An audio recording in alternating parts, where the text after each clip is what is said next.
যেই ব্যক্তি রমজানের রোজা রাখার পরে এমন ঈদগাহের মধ্যে গমন করে, এই ব্যক্তিদেরকে আল্লাহ তাআলার পক্ষ থেকে মহামূল্যবান পুরস্কার দেয়। কিন্তু মুসলমান ও দুনিয়ার মানুষেরা, তাকে দেখবেন যারা রমজানের রোজাগুলা রাখে, এরা ঈদের দিনে এতটা আনন্দ ফুর্তি করে না। বেরোজগারি ঈদের দিনে তারা যতটা রং তামাশা করে, সুন্দর জামা কাপড় নিয়ে পারাপারি করে। মনে রাখবেন আল্লাহর নবী এটাও ঘোষণা দিয়েছে, যারা রমজানের রোজাগুলো আদায় করে না, তারা যেন ঈদুল ফিতরের ময়দানের কাছে দিও না আসে।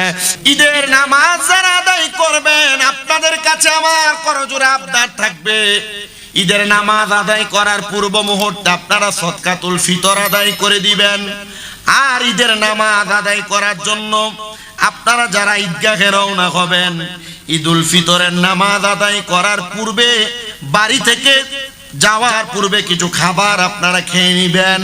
এটা আল্লাহর হাবিবের সুন্নত। বেজুর পরিমাণ 1টা 3টা 5টা খেজুর আপনারা আহরণ করবেন। ঈদের দিনে সুন্দর করে গোসল করা, মেসওয়াক করা, সুগন্ধি ব্যবহার করা, উত্তম জামা কাপড় পরা এবং আনন্দ খুশি উদযাপন করা, ফজরের নামাজ গোত্রের মসজিদে ঈদের দিনে আদায় করা, এটা আল্লাহর হাবিব সাল্লাল্লাহু আলাইহি ওয়াসাল্লাম মুস্তাহাব ইবাদতের অন্তর্ভুক্ত করেছেন এবং আমার নবী সবাইকে নিয়ে একসাথে আদায় করতেন। হযরতে আব্দুল্লাহ ইবনে আব্বাস রাদিয়াল্লাহু তাআলা আনহু বলেন যে তিনি রমজানের শেষের দিকে বললেন, নবীজির ঘোষণা, তোমরা তোমাদের রোজার সাদাকাকে আদায় করো। রাসূল সাল্লাল্লাহু আলাইহি ওয়াসাল্লাম সাদাকা হিসেবে 1টা খেজুর অথবা জব অথবা চা অথবা গম স্বাধীনকৃত দাস নারী পুরুষের জন্য নির্ধারণ করেছেন। হযরতে আব্দুল্লাহ ইবনে আব্বাস রাদিয়াল্লাহু তাআলা আনহু আবার বলেন, নবীজি সাল্লাল্লাহু আলাইহি সাল্লামের জবান মুবারকের কথা, তোমরা যারা রোজা রাখো, তোমাদের রোজাকে অনর্থক অশালীন কথা থেকে পবিত্র করার জন্য, মিসকিনদেরকে খাদ্য দেওয়ার জন্য সদকায়ে ফিতর নির্ধারণ করো। তোমরা সদকায়ে ফিতরের মাধ্যমে তোমরা মিসকিনদেরকে কিছু দাও। যেই ব্যক্তি এটা নামাজের আগে, মানে ঈদুল ফিতরের নামাজের আগে আদায় করে, আমার আল্লাহ তাআলা তার সদকাতুল ফিতরকে ফিতরা হিসেবে গ্রহণ করে। কিন্তু কেউ যদি এটাকে নামাজের পর আদায় করে, তাহলে এটা দান হবে, সাধারণ দিনের দানের মতো হবে। নবীজি সাল্লাল্লাহু আলাইহি ওয়াসাল্লাম বলেন, হে দুনিয়ার মানুষেরা, আমি যখন মদিনাতে আগমন করলাম, তখন ইহুদিদের মাঝে 2টা দিন ছিল, তারা রং তামাশা করত, খেলাধুলা করত। অতঃপর আমি নবী তাদেরকে প্রশ্ন করলাম, তোমাদের 2টা দিন কিসের? তারা বলল, আমরা জাহিলিয়া যুগের 2 দিনে খেলাধুলা করি, রং তামাশা করি। নবী আমার ইরশাদ করেন, এ দুনিয়ার মানুষেরা, তোমাদের ওই দিনের চাইতে উত্তম 2টা দিন আছে, যেই দিনগুলা তোমরা আনন্দ করতে পারো। ইয়া রাসূলুল্লাহ, ওই 2টা দিন কি? নবী আমার কয়েকটা হলো ঈদুল ফিতর, আর একটা হলো ঈদুল আজহা। এই দিনগুলাতে তোমরা আনন্দ করবা, ফুর্তি করবা। তবে সাবধান রে মুসলমান, আনন্দ ফুর্তি করতে যাইয়া ঈদের দিনে যারা গান বাজনা করে, ডেক সেট বাজায়, পিকআপের মধ্যে ডেক সেট বাইন্দা বাইন্দা রাস্তায় রাস্তায় ঘুরে, ঈদের দিনে আনন্দ ফুর্তির নামে যারা বাজি ফুটায়, এদের ব্যাপারে আল্লাহর কোরআন রাসূলের পাকের হাদিস সাবধানতা দিয়েছে। আনন্দ ফুর্তি নিজেদের মাঝে, পরিবারের মাঝে, আত্মীয় স্বজনের মাঝে, গোত্রের মাঝে করতে বলেছে। তবে গান বাজনা অশালীন কাজ দিয়া না, আনন্দ ফুর্তি করতে বলেছেন নিজের মুখের রসিকতা দিয়া, সুন্দর কথা দিয়া। নবী আমার বলে, দুনিয়ার মানুষের দলেরা, তাই না, ঈদুল ফিতরের দিন তোমরা না খেয়ে ঈদগাহের উদ্দেশ্যে বের হবা না। নবীজি কেন? বলে, আমি নবী নিজেই বের হতাম না, এজন্য তোমরা বের হবা না। নবী আমার পরবর্তী হাদিস বলতেছে, নবী করিম সাল্লাল্লাহু আলাইহি ওয়াসাল্লাম ঈদুল ফিতরের দিন 2 রাকাত নামাজ আদায় করতেন। এর আগেও কোনো নামাজ পড়তেন না, পরেও কোনো নামাজ পড়তেন না। আমার নবী বলতেছেন পরবর্তী জায়গায়, তোমরা যখন ঈদের দিন ঈদগাহের মধ্যে যাইবা, তোমরা এক রাস্তা দিয়ে ঈদের ময়দানে যাবে, আরেক রাস্তা পরিবর্তন করে ঈদের ময়দান থেকে তোমরা বাড়ির দিকে আগমন করবে। যেই ব্যক্তি ব্যক্তি রমজানের রোজা রাখার পরে এমন ঈদগাহের মধ্যে গমন করে, এই ব্যক্তিদেরকে আল্লাহ তাআলার পক্ষ থেকে মহামূল্যবান পুরস্কার দেয়। কিন্তু মুসলমান ও দুনিয়ার মানুষেরা তাকে দেখবেন যারা রমজানের রোজাগুলা রাখে এরা ঈদের দিনে এতটা আনন্দ ফুর্তি করে না। বেরোজগারিটি ঈদের দিনে তারা যতটা রং তামাশা করে, সুন্দর জামা কাপড় নিয়ে পারাপারি করে। মনে রাখবেন আল্লাহর নবী এটাও ঘোষণা দিয়েছে, যারা রমজানের রোজাগুলো আদায় করে না তারা যেন ঈদুল ফিতরের ময়দানের কাছে দিও না আসে, ঈদগাহের কাছে দিও না আসে। এটা আমার নবীর খবরদারি। সাবধান রে মুসলমানেরা, বড় সতর্কতার সাথে সময় কাটান। ঈদুল ফিতরের ময়দানে যাবেন তো কথা সত্য, নবীজি তাদের ব্যাপারে খবরদারি দিয়েছেন যারা রমজানের রোজাগুলো রাখে নাই তারা যেন ঈদগাহের কাছে দিয়া না আসে, তাদের ব্যাপারে ঘোষণা।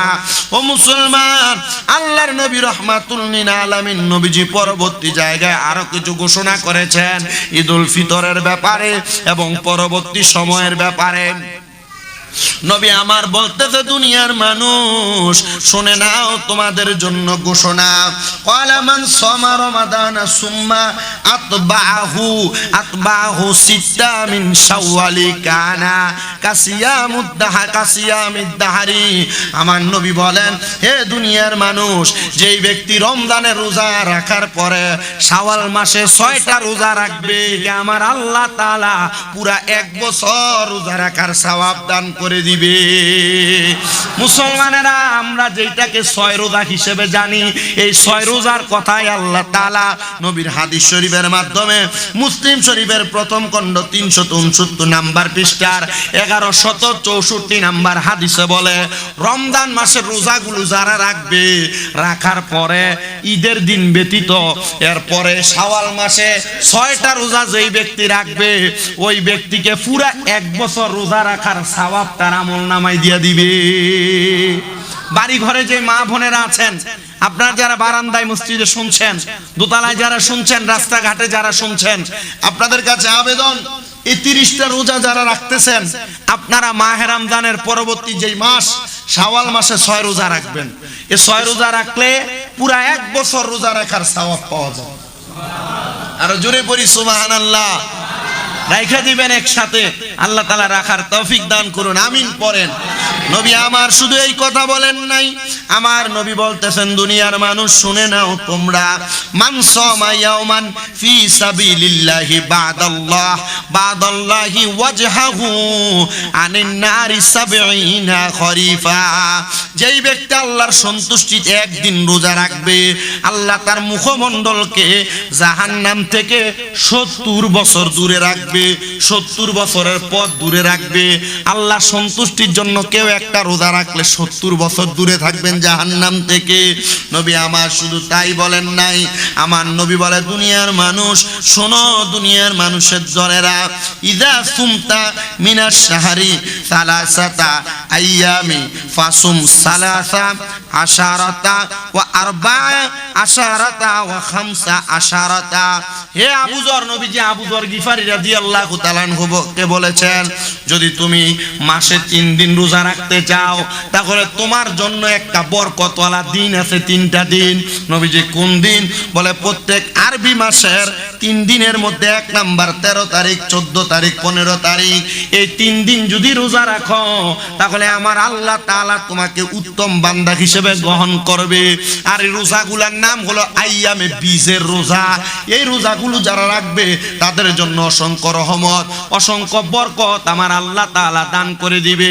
সবার প্রতি আমার আবেদন থাকবে, রমজানের রোজা যারা রাখছেন আপনারা 6 রোজার ঈদ পালন, 6 রোজা আদায় করবেন এবং পাশাপাশি প্রত্যেক আরবি মাসের 13, 14, 15 তারিখ রোজা রাখার চেষ্টা করবেন। আর একটু কথা মাথায় রাখবেন, ঈদের দিন যেহেতু আগমন করতেছে, আপনাদের পার্শ্ববর্তী কোনো গরিব থাকলে, দুঃখী থাকলে, আপনাদের সম্পদ থেকে তাদের প্রতি আপনার একটু মায়ার হাত বুলিয়ে দিবেন।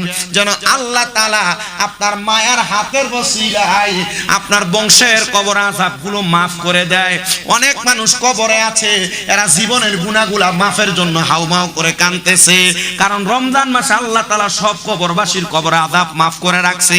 শাওয়াল মাসের চাঁদ উদয় হওয়ার পর থেকে কবরবাসীরা কান্না শুরু হয়ে যাবে, আযাব শুরু হয়ে যাবে।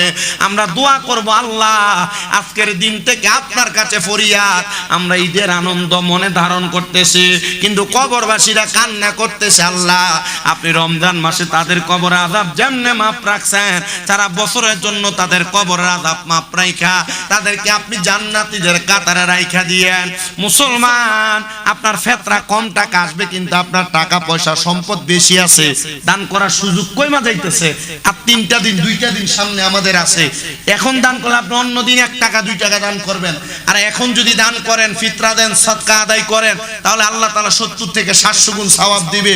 আল্লাহ তাআলার কাছে ফরিয়াদ, আল্লাহ আমাদেরকে বেশি বেশি করে দান করার তৌফিক।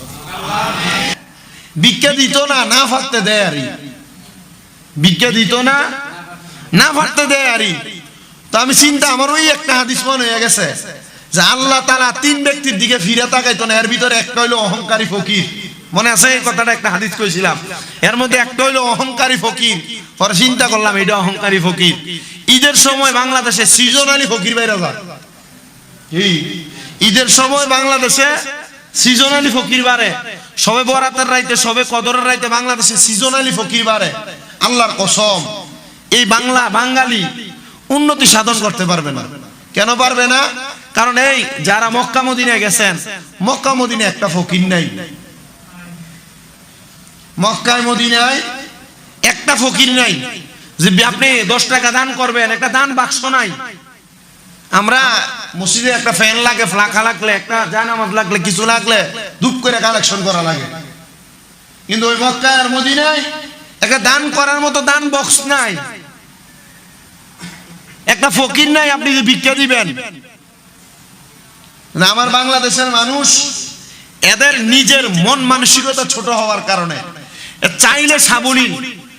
এই এমন অনেক মহিলা যারা ভিক্ষা খুঁজতে আসে, সুস্থ সবল, আমি এমন মহিলারও কইছি আপনি কাম করবেন নি, আমার মাদ্রাসায় ভাত রাইন্দা দিলে 8,000 টাকা বেতন দেই। আমি আমার যে ছোট মাদ্রাসা, এটা ভাত রাইন্দা দিলে 8,000 টাকা বেতন দেই, কাজ করবেন নি?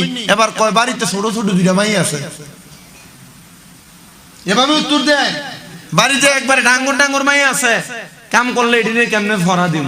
তখন ভিক্ষা করেন যে ফরা দেয় কে? উত্তর দিলে আর মাথা না, এবার উত্তর দেয় কি? দিলে দিবেন, না দিলে না। এত কথা কোন কেন?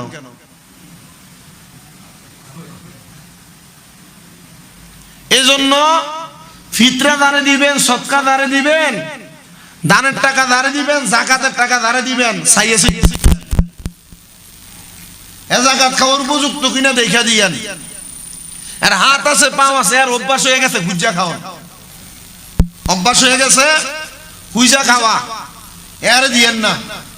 আমি আমার আব্বার এই বছরও কইছি, আপনি যে মানুষটির চাইয়া চাইয়া দিতেছেন, একটা বছর দেওয়া বন্ধ রাখেন।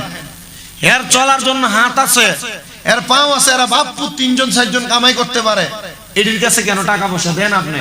কবে এটা চা কিটা করতে হবে? আমি বলছি এর কাজ খারাপ, এর সব কিছু আছে, দেওয়া বন্ধ করে দেন, এরা আর চাইবো না মানুষের কাছে। দেওয়ার মতো উপযুক্ত লোক আছে, এদেরকে দেন।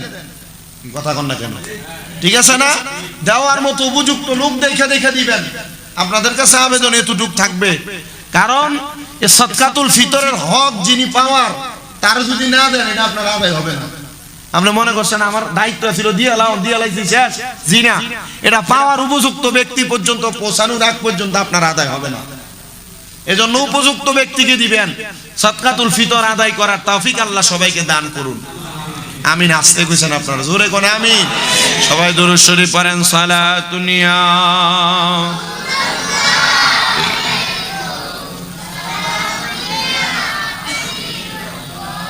আলাইকুম সালাতুনিয়া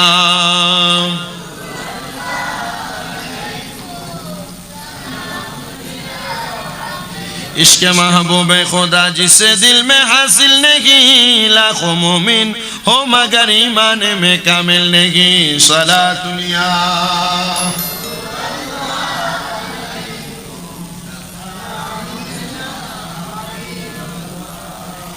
আল্লাহ তাআলা সাদকাতুল ফিতর আদায় করার তৌফিক দিন।